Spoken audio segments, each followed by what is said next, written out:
Okay, so we have the Lindisfarne Gospels. We have actually three images attached to this piece. We're going to start with the what's called the cross carpet page. In looking at this, you might be able to figure out why it's called a cross carpet page. Um, uh, well, it looks kind of like a carpet, right? It's full of crosses. So this is normally called the type of page this is called is just a carpet page. And the Gospels, each Gospel would begin with a carpet page of some sort, what's called a portrait page, and we'll look at that in just a moment, as well as an incipit page. And I'll talk about each one of what each one of those things means. So the thing you need to know about these, well, I say Gospels, so let me make it very clear what I mean by that. The Gospels are the books of the Bible, Matthew, Mark, Luke, and John, which all tell the story of Jesus' ministry when he was alive on earth. And so obviously these are important holy parts of the holy text for Christians. The Book of Lindisfarne is a codex. Now you remember a codex is an early ancestor of the book. It is made of vellum. About 300 calves had to be slaughtered to make enough vellum for this codex. It's quite large. So remember that the interest was in gaining converts among the barbarians. So this is from way up north. This is actually from Ireland, England, Scotland area of the world. So we're much further north than we're used to being with the other works that we had. So the interest is in gaining converts. So part of the reason why these are so important and special is because the hours and hours and hours of labor it took to create these very beautiful, very intricate pieces that were meant to be used to inspire people to convert. They were actually used almost as holy objects. They were, they had the gospel written in them, but because they had so much time and effort put into their creation, they were treated as holy objects and were often processed into the church and placed on the altar, which of course is where the most important action of the Mass happens, as kind of like sacred objects. So what you need to know about the creation of these things is that they, in terms of technique, the artist would first create a design with a lead point, like a pointy, not pencil, but something that's pointy and lead, and on the back of the vellum, and create the design on the back of the vellum. And then, obviously, because this is so exact, he is using a compass. And I say he because the artists were monks.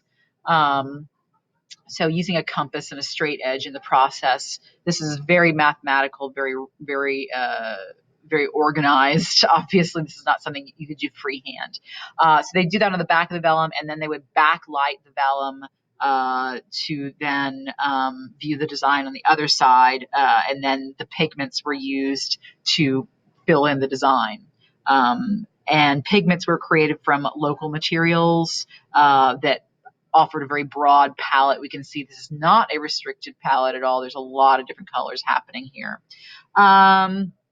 Okay, so as I mentioned, the Gospels that were created by the monks typically always had these carpet pages and the portrait pages and the incipit pages. Generally, the carpet pages were very geometric in design, and they often would obviously use the interlacing technique, which I talked about before, with the Merovingian looped fibulae, and this also has some animal motifs as well, which you probably can't see, but if you look very closely, you can. I'll talk about those in just a second. So they tried to use forms that were very typical to, or very common or familiar to the people who they were trying to convert, right? So that's not syncretism exactly, because we're not using the beliefs or the stories or the images of one religion to get them into another, but they're using visual style that was familiar with people in order to draw them in. I mentioned what the Gospels were: Matthew, Mark, Luke, and John. Okay, so right, using motifs, visual motifs that the people already knew, right, to draw them in to become converts. Just a note is that this Hiberno-Saxon art, and I'll define Hiberno-Saxon in just a moment. So the Hiberno-Saxon art is very different from the contemporaneous work in the Byzantine Empire. So this work and our Theotokos and Child between Saints Theodore and George were made at about the same time. And so you can see it's very different stylistically. And you'll see that also to be the case when we look at the portrait page for this piece. So in terms of the difference between Hiberno-Saxon and Byzantine art, it's quite stark. So we say Hiberno-Saxon. Hibernia is a Roman name for Ireland, and Saxon just basically means people of Germanic descent. And there were lots of people of Germanic descent who had settled in England. And I'm saying England; it wasn't called England there, but we'll just call it England. And that happened during the latter period of the Roman Empire. And so we call it Hiberno-Saxon art. It's very different, as I mentioned, in style than what we're seeing from the Byzantines at this time. Okay. We can also call it insular art, INSULAR, insular art. Insular because it comes from an island, right? All right. So what we see here is a clear marriage between Christian imagery, so we have a cross, and the interlacing style and the visual motifs that are common and popular among the barbarians or the non-Roman and non-Christian. So this was produced in the Northumbrian monastery in Lindisfarne Island. That's why it's called the Lindisfarne Gospels.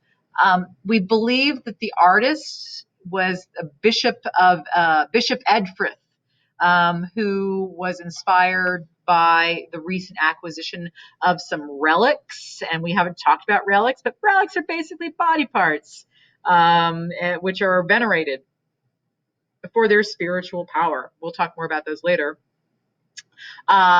We believe that Bishop Edfrith is the artist because of the stylistic consistency within the Lindisfarne Gospels, as well as so stylistic consistency. The interlacing looks all the same way or very similar. The pigments are all very similar. So based on information such as that, art historians have determined that this guy was likely the artist because they know of his other works and it's very similar. So again, interlacing, I've said it a million times. Animal motifs, which you haven't seen yet, but you will. I'll show you in just a second. It's highly detailed.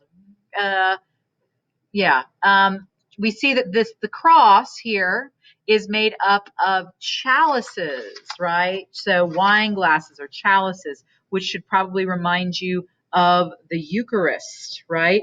You'll also notice that there is no gradual or shaded transitions. There are no gradual or shaded transitions within the imagery that we see here, right? It's all very stark and very complex, right? There's no like, well, let me go from this dark blue to this lighter blue. It's just dark blue and then black and then red and then green, right? And so it's very precise. It has to be very exact because of that. So one way to describe it is a complex and consistent system of overlapping, right? So there's a sense of shallowness to it, but at the same time, because the different elements, the different, parts of the interlacing are so complex and tied together, it does still tend to make it seem three-dimensional, even though it has a flatness to it. Okay, I'm going to have to stop recording and we'll continue in just a moment for part 2 of Lindisfarne Gospels. Stay tuned.